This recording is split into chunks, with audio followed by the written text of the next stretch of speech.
Hello, everyone, and welcome to the Girl CEO podcast, the playground for female entrepreneurs. I am Ronne Brown, your host, and today I have one of my sisters with me who I absolutely love, and I just have a heart for based on her ministry and her authenticity.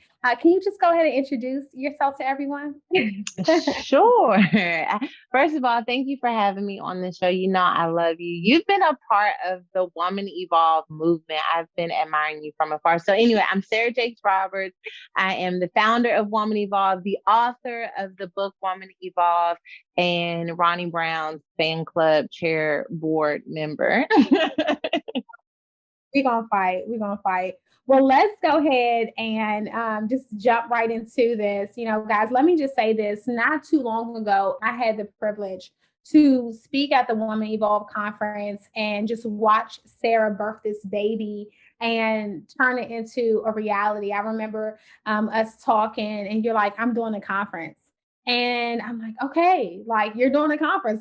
Let's do this. And then she just blew it up. It just came together like overnight. And I know it wasn't overnight, literally, but when I saw everything just happen and to be present to see how it just looked and the experience and the feeling and the worship and just everything just comes together, I was blown away. So I think the first thing I want to kind of go into was what made you birth Woman Evolve? Well, Ronnie, when I first started speaking in like 2012, I was sharing my story just about being a teen mom, not feeling like I fit in church, kind of going my own path, and yet still finding so many different struggles and complications, and yet discovering God's love in that journey. And I was just sharing my story, and people were inviting me to speak all different places, and it felt like I was very much so just on the road to tell my story. But people would tell me, like, you should host a conference, you should host a conference. But it's like, I don't have anything worthy of hosting a conference for until I had this revelation about Eve. I was studying in my Bible and found some things about Eve's life that I felt were so valuable that every woman should know them. And I really felt like this is the thing that I'm willing to build my life on. So Woman Evolve is my tribute to Eve's life and what I believe every woman must answer for herself. Will I evolve from whatever moment I'm standing in? Love it. And do you feel like, just stepping out there and doing this conference was an example of you like stepping out on faith? Absolutely. Absolutely. I had no idea what I was doing. Like all I knew was that I finally found something that I felt was worthy of people attending, but like the registration platform and customer service emails and the budget and the aesthetic and the hotel blocks, like I had no idea what I was doing at all. And it was me and my friend Shanice, and we were like in the kitchen, literally in my kitchen with our laptops, like trying to figure everything out on my own. I built the website by myself. We did everything by ourselves, and it taught us so much because now we're building so many different businesses, but that was just like the beginning of the journey.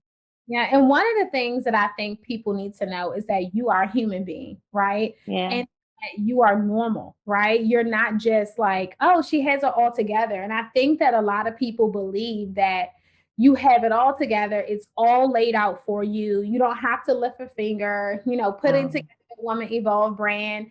It wasn't hard, or her dad has it. And, everyone doesn't really understand the work that you have had to build and to put in to really build this brand. And I know this because I watched you build this from scratch. Okay. Can we kind of talk a little bit about that? How people don't understand how you are your own unique individual and that you are creating a ministry around your heart and your story. That is, it's not something that is handed to you, that you are really building this kind of stuff from scratch. Absolutely. I mean, my father, I think one of the things that he's most known for is Woman Thou Art Loose. So, as it relates to women's empowerment and inspiration, he already has a long standing reputation in the space.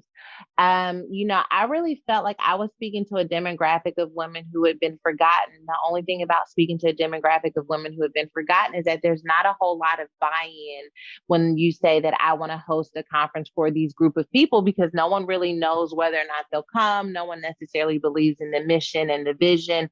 And so it was very much so me being like, I think that if we build it, they'll come. Like, I'm not sure how many will come. I'm not sure what the first conference will be like, but this is something that I'm willing to bet on. My father's been in ministry longer than I've been alive. So the systems, the structures, the team that go into building his things, like I didn't have any access to that. I wasn't a part of it. And they're building things while I just have this idea in my kitchen. And yet I knew that if anyone else could do it, that I could do it too. I just may have a learning curve. I may have to do some Googling to figure it out. But I took a chance on it. I think one of the other differences is like my dad's conferences have 18, 20,000 women easy, right? I'm doing something. I don't know if anyone's coming. I know I'm not talking necessarily to the same people he's talking to. And so it was a journey. It was a process. But what I do know now is that Woman Evolve and what it has meant to the women I was speaking to has garnered the attention and respect of long-standing, brands, companies. We've got corporate sponsors, long-standing individuals who now take seriously this demographic of women who I get to speak to.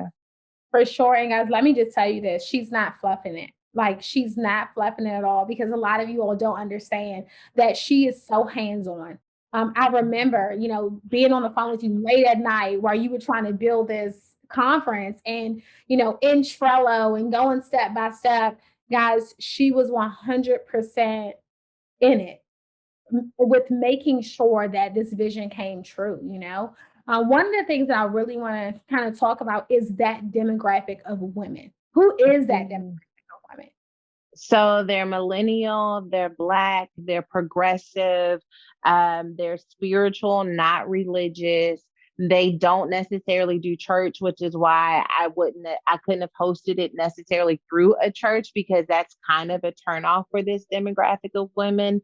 A lot of them have come to this place where they believe in the empowerment of women. They don't believe in the patriarchy and what it represents in corporate spaces or religious spaces. And so it is unique, and that there hasn't been a place that felt uniquely like home for them. And yet they do believe in God. They do believe that they have an opportunity to be an extension of God's power and God's identity on the earth. But how we harness it, how we move past our shame, how we come to the mindset that allows us to do this perpetually isn't something that has necessarily been constantly expressed and explained to them. And so there is a hunger there, and there just hasn't been a lot of places that could really feed it well. So you mean to tell me like this was created for your good girlfriend Ronnie? Like, is that what? No, for sure. I mean, like, I am that girl. Like, I am that girl. So it's for girls like us. Yeah, for sure. Because the fact that you say that, feeling like, did I fit in?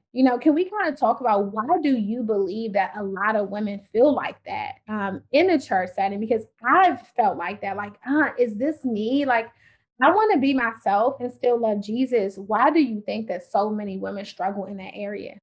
Representation. Religion and women have had an interesting relationship in not just Christianity, but in almost every faith. And there's not a lot of representation of what it means to be a powerful woman, especially if you feel like religion strips the power from women and makes them subjected to, like I said, the patriarchy. And so where do empowered women go who still believe that that my life is not random, right? That I am here for a purpose and a reason, even if I don't know what it is yet. There aren't a lot of places where you can go and do that. And not to mention, I like fashion. I'm going to be dressed up. My hair is going to be done. Like, I may not necessarily subscribe to your rules. And so like a lot of women kind of found themselves in this space where it's like, I'm just going to figure it out on my own. The one thing about these empowered women is they don't mind figuring it out on their own, whether that's a business, a degree, a family, or their spirituality and their faith. And so I think what we see now is really women who have this like hodgepodge experience of spirituality because they never found something that felt like could edify all of who they are. Yeah, and I think the biggest thing is like being accepted and being included and someone saying you are safe here, right? You're Yeah. safe here, you're not judged here.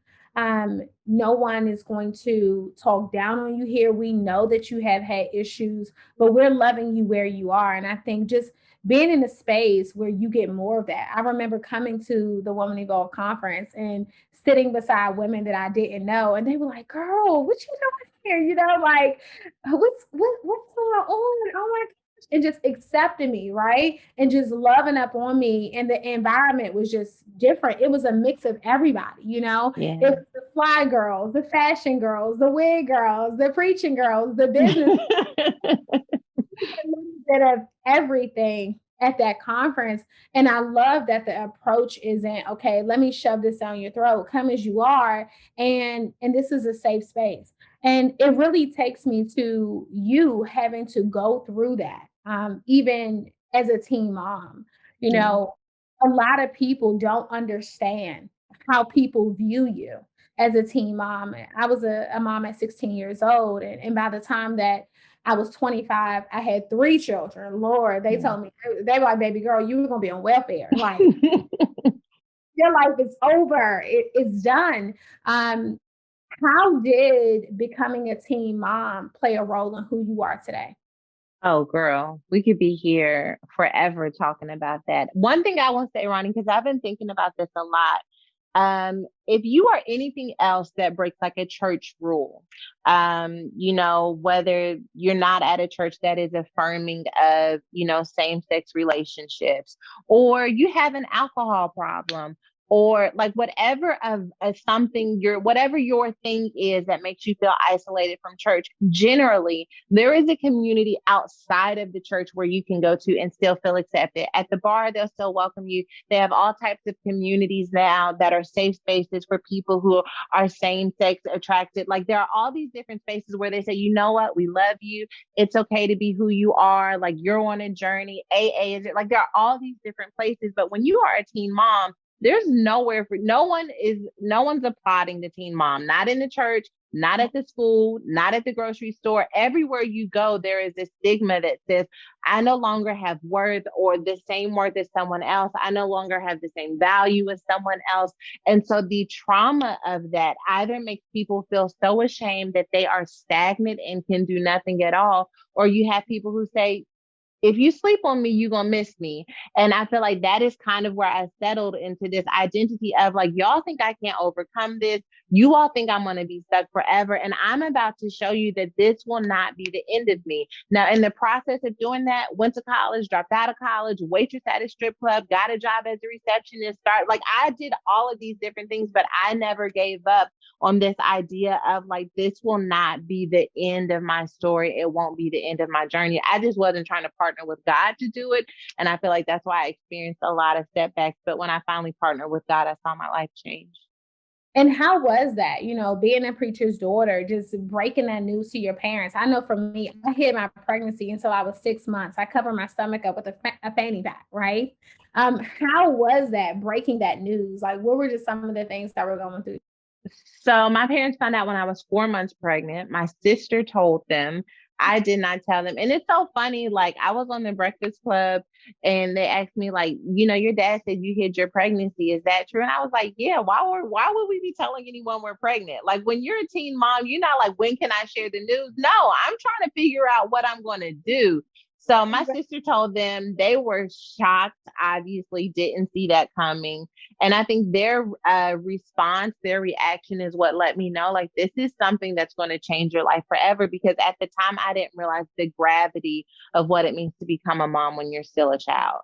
For sure. And something else that I notice now with, being a mom and having children, my son is about to be 21. I feel like they feel like they are held to such a higher standard because like my son is like, you're my mom, I want to just I have to like go hard. I want to do something like I want you to be proud.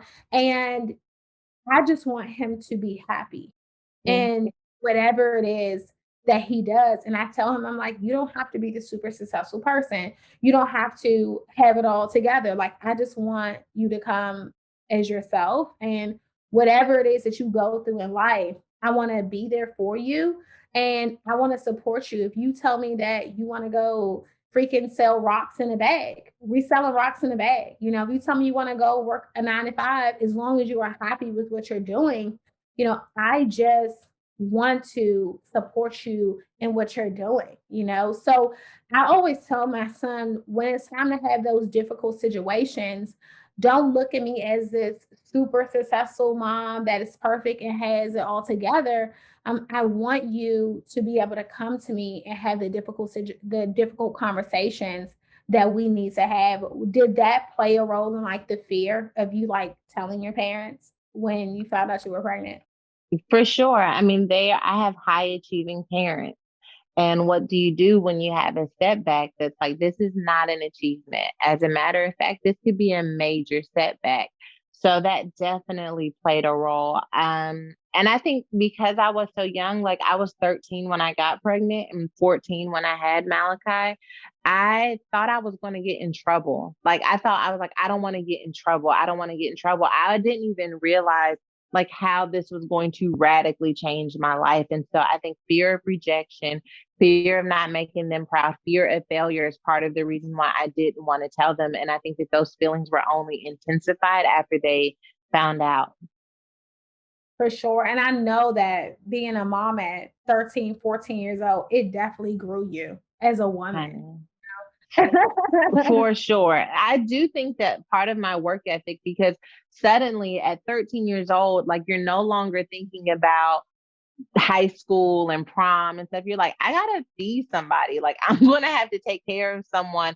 I'm not gonna have the luxury of backpacking throughout Europe. I'm not gonna be taking trips with my girls. Like I'm gonna need daycare. And like I just knew instantly, like my life is gonna be different than the lives of the people around me. And one of the things I just love about you is your willingness, to share that story and to tell that story, but to do it in a way that makes everyone feel like it's okay for them to share their story as well. At what point in your life did you discover that telling your story, right? Mm. It gave you the power to change the lives of other people because I didn't get that immediately. When did that come to you? I didn't know it either, Ronnie. I was 14 when I had Malachi. I went through like 10 years of trauma and drama, trauma and drama. And when I had turned, what'd you say? Trauma and drama. Trauma and drama. That is a t-shirt or a podcast unto itself. But like when I turned 23, I started blogging and I was helping people. I was married before. I was blogging under my married name because I didn't necessarily want people to know that I was TD Jake's daughter. That blog kind of started taking off and I was like, okay, I'm going to tell them that I got pregnant as a teenager because I'm not sure if they're still going to take advice or wisdom from someone who ended up in this situation. I told my story. And when I told my story, everything even took off beyond where it was. And I think there was something to this idea of finally women not feeling alone. And when I realized that there were women who felt isolated in their own story, even if their story was different from mine, I felt like I will tell my story. I'll talk about the shame. I'll talk about the pain. I'll talk about the trauma and the drama as long as it means someone isn't alone. Yeah, and let me just say this, when you're getting to that place where you're telling your story, right? And people are hearing your story. I know for me, I didn't know that people would really take me serious, right? I didn't Mm. know that people would really understand my message and what I was saying, but more importantly, I was like, I don't know if can become a brand, right? Mm. I didn't know that this could become a business. Like, okay, can I really, make this a business? Could this be a brand? Could this be a thing?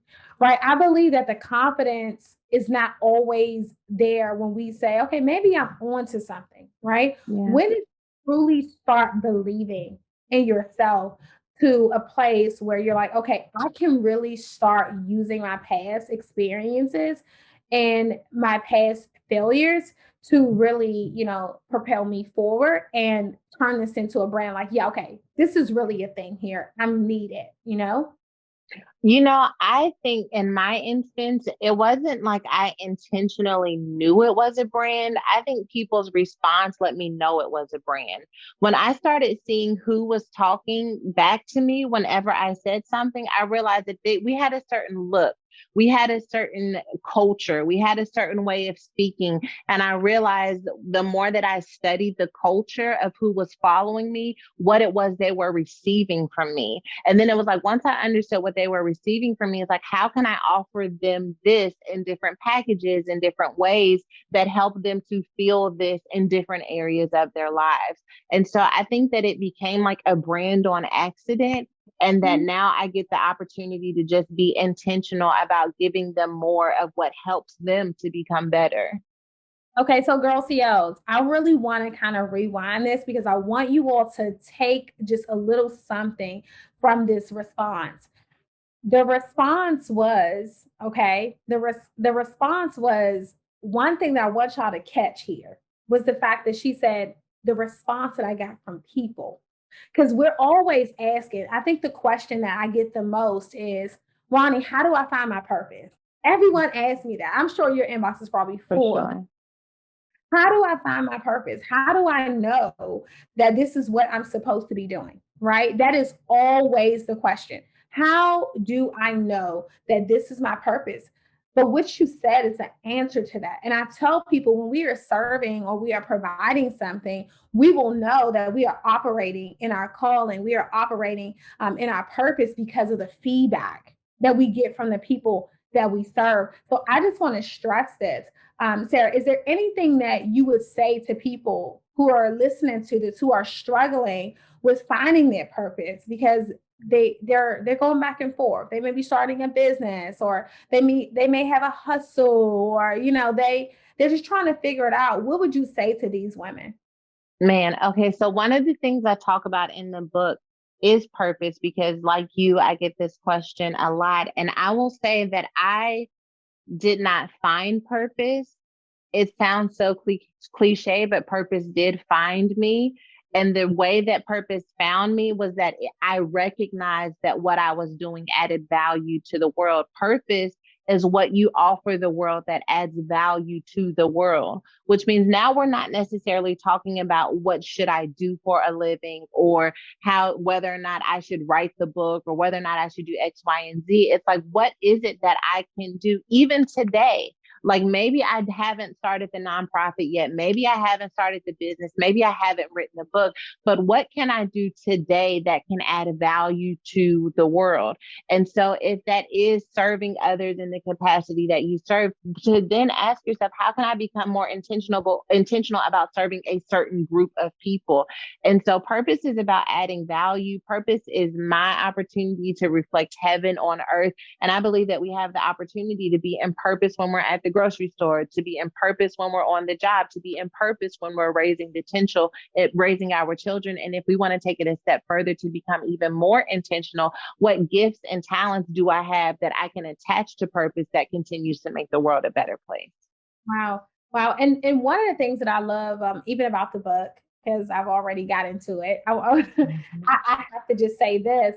I love how you used Eve and her, kind of like making her mistake and comparing. That was just like, how you read this one thing and it's like, yes, girl. And that was my yes, girl moment. I was like, this is the moment where you just talk about how women make mistakes in life, right? And we allow the mistakes that we make in life, we allow those things to just hinder us, like hinder Yeah. our progress. And we hold on to the mistakes that we make and we beat ourselves up. And I really want to talk a little bit about this. Like, how do we break free from this cycle? um, Especially from a standpoint of your book. Okay. So, I mean, I wrote a whole book about this because I feel so passionate about it. I think the problem that we have when we are defining ourselves by our mistake is that we have zoomed in on this one aspect of our identity. And as long as we're zoomed in, it's no different than looking at a file on the computer. Sometimes you zoom in so closely on a file that you can't even see the full picture anymore. So one of the things that I tell people who are trying to overcome the negative talk, the negative thoughts, the negative perception of self is to zoom out of the moment that you are focused in on and see the totality of your existence. I am a teen mom. That is a part of my picture. I was also a mother, a sister, a daughter, a friend, a student. There were so many different aspects of who I was. And so I would challenge that person to zoom out of the picture. Look at the fullness of who you are. The second thing I always tell people who are experiencing this cycle of just like, I can't get over what I did, I can't get over what happened to me, is to find a way to love the person who made the mistake. Because if you cannot love the person who ended up in the marriage, who ended up in the relationship, who had the abortion, whatever your thing is, if you can't find a way to love her, then you will always live divided. In the book, I talk about focusing on the fruit of what we did instead of the root of why we did it. When I go back in time and I transport my body into what I felt like when I was 13 years old, I felt alone. I felt isolated. I felt insecure. I felt like an outcast. This was before I got pregnant. I felt all of those feelings. That is the girl who put herself in a situation where she ended up pregnant. When I feel those feelings, it's hard for me to hate her. The first thing that I want to do as a woman is love her and tell her, you're going to be okay. You're going to get through this.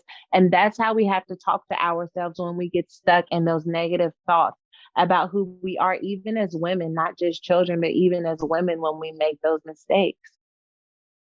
100%. And I think that we are just so big on we can't get over it. We continue Mhm. to focus on the mistakes that we made. And I think that you just stating that, guys, Eve had to rebuild her life. I Yeah. don't even think people even pay attention to that, you know? Yeah. They don't even focus. It's like, okay, we left the part out about how she got back on her feet or how she dealt with that situation after it happened because that was a situation that had to be dealt with.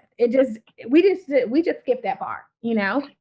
For sure. And that's what we do with our lives. We're like, you know what? This is where I am. I'm not going to look at the rebuilding. And I think one of the hardest things that I have experienced with women is like, we do not acknowledge when we do things well because we don't believe that good is possible for us, even after our pain and our experiences. And to your point, what I saw when I looked at Eve was no longer this woman who messed it up for us all, though I felt like that for a really long time. But I saw this woman who took the broken pieces of her life, a promise from God, and dared to take what she had left and throw it in the direction of her future. And that's why I feel like every woman is going to have to answer that call as to whether or not they will evolve. You know, one of the things that I really love about you, Sarah, because I remember you reaching out to me. I'm like, Lord, what this preacher reaching out to me for? I'm like, like we have these insecurities or these things that people in the church have told us, right? That we don't fit in. You know, I've personally been told that I don't fit in with the church, right? I'm too loud or I'm too bold. And for so many years when I was young, I would listen to those things, but I'm like, girl, this is me, says like this is what you're going to get, right? How important, how important is it for other leaders to follow in your steps? Because I just admire. It's like now, when women are talking to me about ministry, I'm like, no, go follow Sarah. Like, you can be yourself with Sarah. Like, this is the girl you need to go look up. You can be how you are. You can talk the way you are. She will love you where you are. This is the type of ministry that you need to get in with.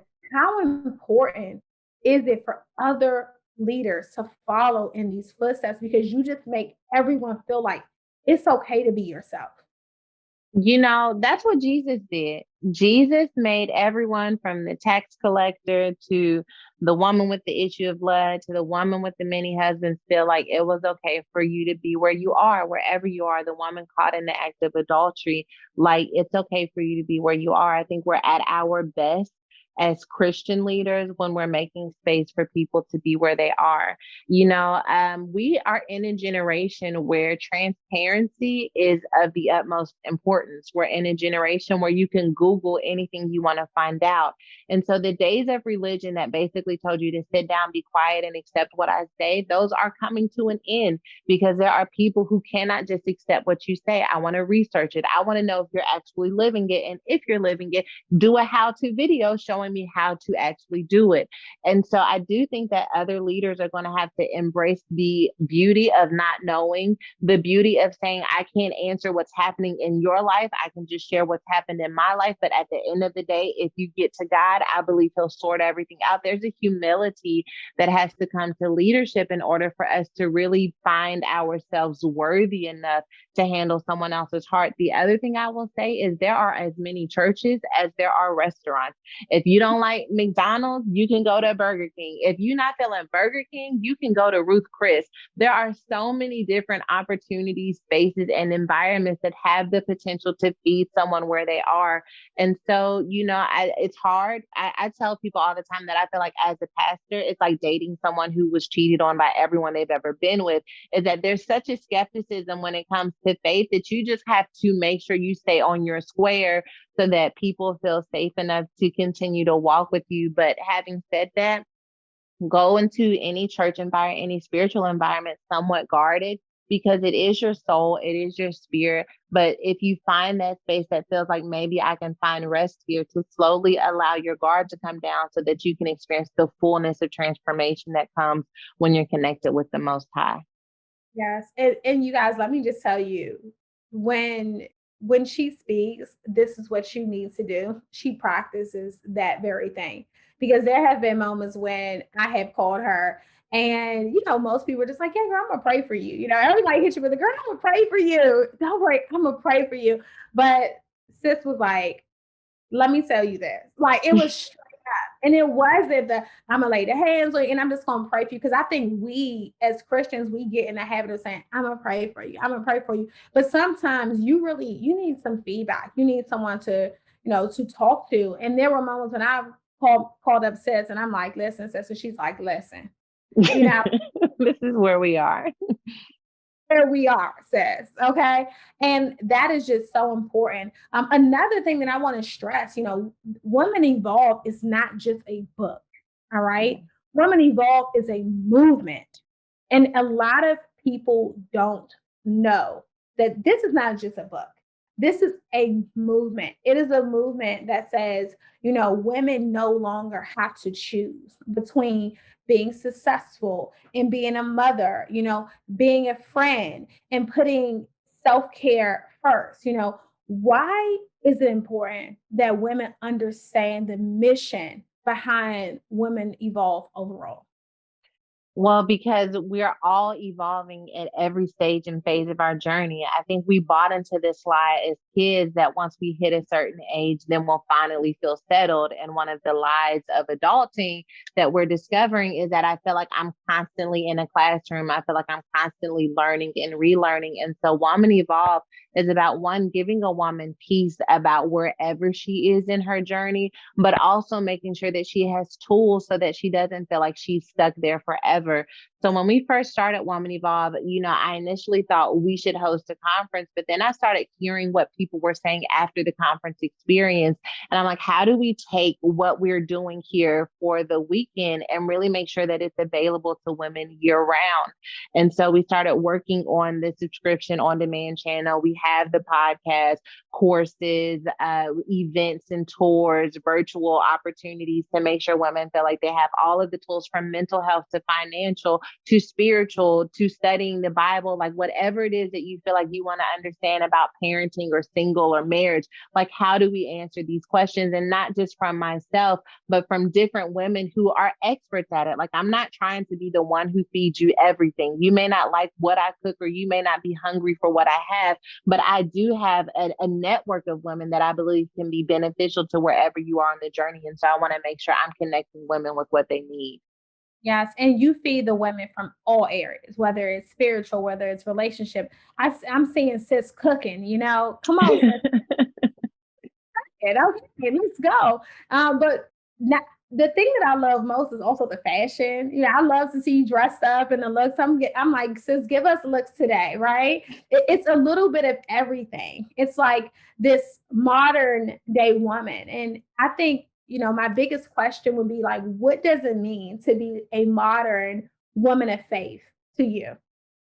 To me, it means that I don't subscribe to the notion that faith has to look one way in order for it to be powerful and effective.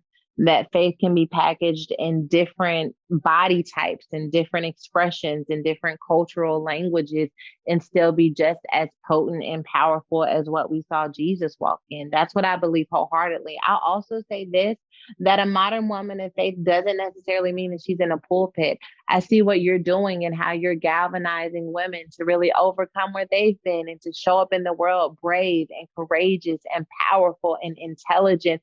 And I feel like you are in ministry in your own lane. There are accountants that are making sure that businesses are on the straight and narrow. That is ministry in their own way. And so for a modern woman of faith to have representation in every field and industry is my goal. And as much as I can shine a light on that, that's important to me because I thought that being a modern woman of faith meant your skirt needs to be down to your ankles.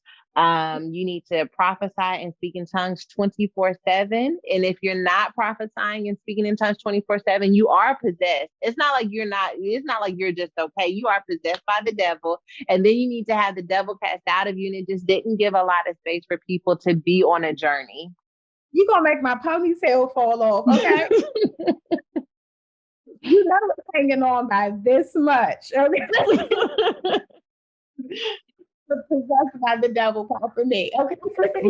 Because no, honestly, like growing up in church, it was like, if you don't speak in tongues, the devil must have your tongue. I don't know what's wrong. Like, if you cannot shout, like you are going to hell. Like, if you don't show up the way that I'm used to seeing you show up, then you don't know God at all. And everyone has a different expression.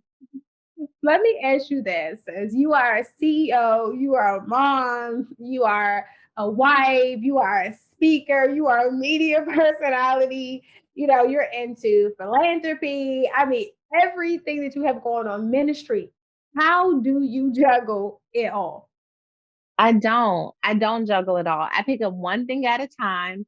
I do that as well as I can, and then I put it down and I pick up the next thing. And sometimes there are areas of my life that have dust on them because I haven't picked them up in a long time. And so I have to move and pivot and figure out what needs me the most. But I do it from a place of peace. I will say, Ronnie, like one of the things I decided to do early on is like, I'm going to be who I am in every space that I am in. So like my daughters walk around talking about mind your business. Cause like I'm not gonna put on one face when I'm speaking, another face when I'm podcasting. Like what you gonna get is what you gonna get. Like this same person who's talking to you today is the same person who shows up in different spaces and realms. And that helps me to feel like I'm like have multiple personalities with all of these different responsibilities that I have.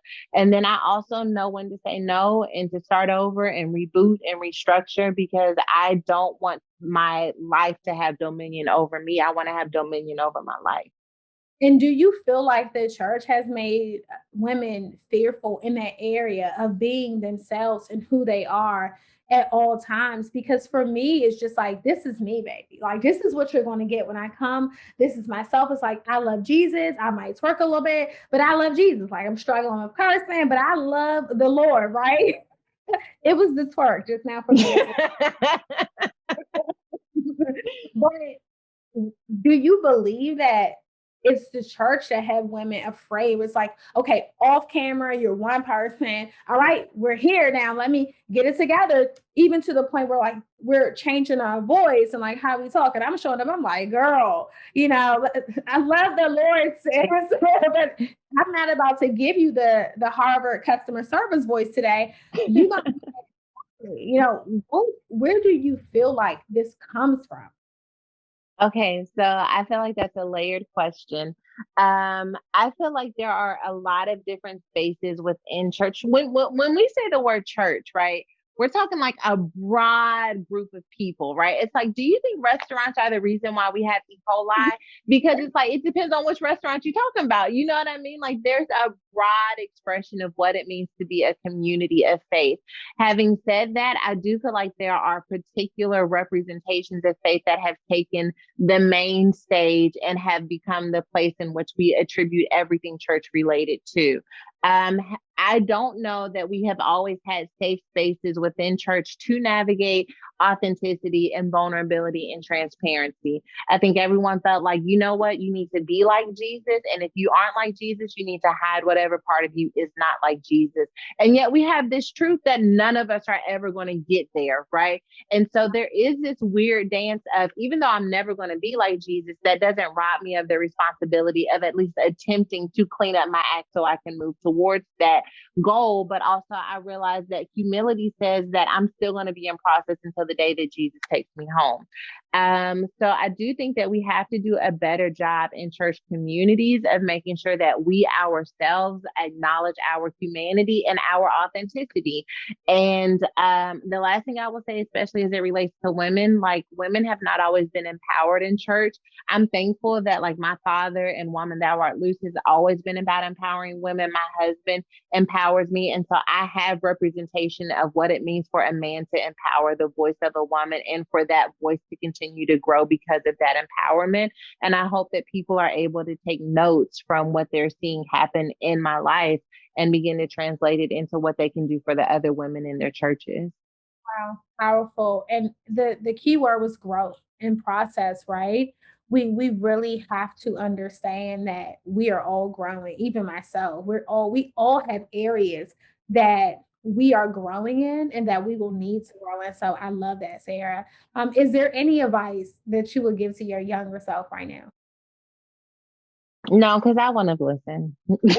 I wouldn't have listened. I wouldn't have listened. Like, I would not have, I can't, there's nothing that I could say. The only thing that I could have possibly done that I think would have made an incredible difference for me when I was younger is to really hug myself, like, to fully, like, one of them long, awkward, you can't break away hug yourself. Because I think in that moment, I would have been reminded of what it feels like to feel. And I think from the place of feeling again, that I would have probably made different decisions. But I was so blocked, so guarded, so inundated with the voices of fear, shame, pressure, and hustle that I don't think I could have said anything to make my journey any different. Love it. All right. Hot seat questions. Let's wrap this thing up. Let's get some hot seat questions. Uh oh, let's go. Ready? You ready? Okay, you ready, sis? Okay, come on, hold on. Let's adjust our podium so we got match your okay. All right. Okay, so favorite artist right now. Beyonce is going to forever be my fave. I just stand. I know. I can't let it go. I don't see it happening. So do you mean to tell me that you are part of the Beehive? I am a part of the Beehive. First of all, Beyonce is from Texas and we just do things different there. No shade to nobody else. But when I see that Lone Star State come through, it just does something for my spirit. I don't know. See, so y'all thought y'all loved her before, but the fact that she is just a Beehive representative, I am. you are the points just went up. All right. Favorite song right now. Oh, I have been so buried in this book and this movement the last year. I don't even know if I know any like new favorite songs. Something right now that you like. What is the thing that that you're humming? It's stuck in your head. I know it's a little something that you hear that you get a little bop to. What would that be? It's probably a worship song. It's probably, oh, yes. Okay, yes, it is a worship song. Maverick City and Elevation just came out with an album. Sis, you got to hear this song.